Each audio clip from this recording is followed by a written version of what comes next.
आज हम करेंगे fundamental rights of the constitution. इसकी हम सिर्फ इंट्रोडक्शन करेंगे आज। तो फंडामेंटल है क्या? Fundamental is Magna Carta of India. अब ये मैग्ना कार्टा है क्या? इन 1215 किंग जॉन ने एश्योर किए थे एंशिएंट लिबर्टीज को। It is an evidence of the success which is a written document. It is first written document relating to the fundamental rights of the citizen। उसी time पे France में क्या हुआ था? Declaration of right of man and citizen 1789। इस act ने क्या किया था? Declared natural inalienable sacred right of man. फिर इस मैग्ना कार्टा और फ्रेंच डेक्लेरेशन की स्पिरिट को फॉलो करते हुए अमेरिका ने इनकॉर्पोरेट किया था bill of rights in their constitution. Americans ने बिल ऑफ राइट्स को कॉन्स्टिट्यूशनल स्टेटस दिया था first time. So fundamental right जो हमारे इंडिया में है is based on the bill of rights of America.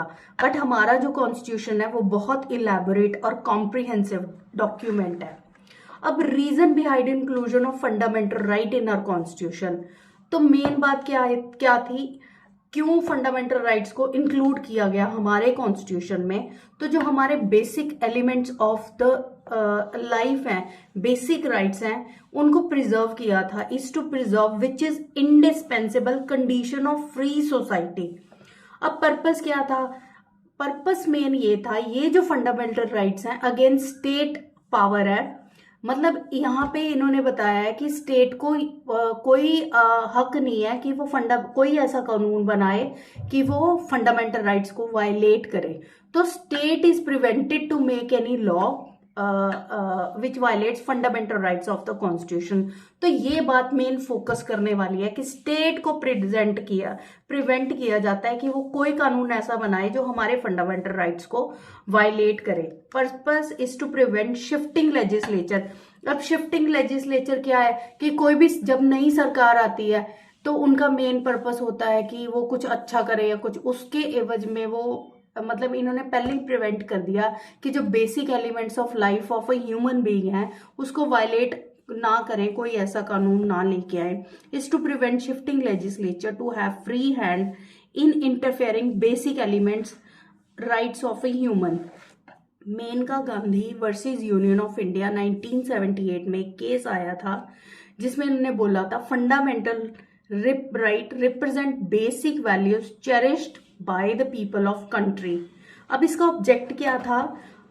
It to include